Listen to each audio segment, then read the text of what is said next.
Hello my lovely people. तो कैसे हैं आप लोग? आई होप आप लोग बहुत अच्छे होंगे और मेरी स्टोरी बहुत इंजॉय कर रहे हैं, मुझे पता है। तो अगर आप मेरे चैनल पर नए हैं तो जल्दी से चैनल को सब्सक्राइब कर लीजिए। मैं हाजिर हूँ भूतिया कॉल सेंटर पार्ट 2 के साथ। तो चलिए कहानी इंजॉय करते हैं। समीर जैसे ही वॉशरूम में गया, अचानक वहां की बत्ती बुझ गई। अगले कुछ पलों के तक बत्ती चालू बंद होने लगी। यह देख समीर बहुत घबरा गया। समीर ने वॉशरूम का दरवाजा खोलने की बहुत कोशिश की, लेकिन वो उसमें कामयाब नहीं हो पाया। उसने बहुत कोशिश की, लेकिन दरवाजा खुल ही नहीं रहा था। लगातार बत्ती चालू होता बंद होता, यही हो रहा था। यह सब देखकर समीर के तो होश ही उड़ गए। अचानक एक आवाज हुई और बत्ती बुझ गई।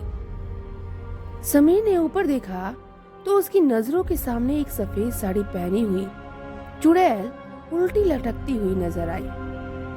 चुड़ैल के हाथों से खून की बूंदें टपक रही थी और उसके भयानक दांत दिख रहे थे। उसकी आंखें सफेद रंग की थीं। चुड़ैल को देखकर समीर की आवाज भी रुक गई और वो डर के मारे कांपने लगा। समीर ने चुड़ैल से विनती भी की, प्लीज मुझे जाने दो, मुझे मत मारो। चुड़ैल ने खौफनाक आवाज में कहा, मैं किसी को नहीं छोड़ूंगी, किसी को भी नहीं। तुम सब मरोगे। तुम सब की मृत्यु मेरे हाथों ही लिखी है। एक एक करके मैं सबको मार दूंगी, यहाँ कोई नहीं बचेगा। हमें इंसाफ नहीं मिला, इसलिए हम इस कॉल सेंटर को नर्क बना देंगे। यह कहकर उसने समीर का गला पकड़ा और बाहर आई। कॉल सेंटर की तीसरी मंजिल से उसने समीर को नीचे जमीन पर फेंक दिया।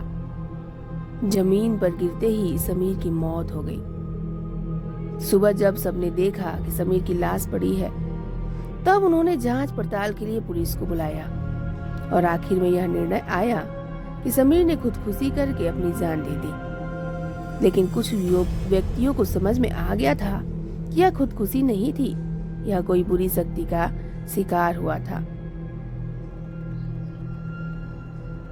कॉल सेंटर में लगातार काम बढ़ने ही लगा। काम को कम करने के लिए उन्होंने युवतियों के लिए एक अलग शिफ्ट रख दिया, जो दोपहर के 12 से रात के 1 बजे तक का था, जिसमें युवतियां रात को 1 बजे तक काम कर सकती थीं। ज्यादा से ज्यादा युवतियां काम करे, इसलिए मनोज कुमार ने उन्हें एक्स्ट्रा 3000 रुपए देने का वादा किया। काफी युवतियां इसके लिए तैयार हुई। उसके अगले दिन रोज की तरह ही पूरा दिन अच्छे से काम चला। फिर धीरे धीरे रात हुई। रात के ठीक 1 बजे थे। सिम कार्ड संबंधित प्रोसेस में एक युवती अपना आखिरी कॉल ले रही थी। उसने देखा कि बाकी सारी युवतियां काम खत्म करके जा चुकी थीं और यहाँ तक कि उस वक्त प्रोसेस में कोई टीम लीडर भी मौजूद नहीं था। वो किसी मीटिंग में थे। वह युवती एक ग्राहक की नेटवर्क संबंधित समस्या का समाधान कर रही थी। वह युवती ने ग्राहक को बहुत समझाया, लेकिन ग्राहक उसकी बात समझने को तैयार ही नहीं था और वह कॉल भी नहीं काट रहा था। उस युवती का नाम था संजना। ग्राहक बार बार यही बोल रहा था कि संजना जी, जब तक मेरा नेटवर्क का प्रॉब्लम ठीक नहीं होता, मैं कॉल नहीं काटूंगा और आपको भी काटने नहीं दूंगा, चाहे पूरी रात ही क्यों न बीत जाए। संजना ने कुछ देर तक ग्राहक को समझाया।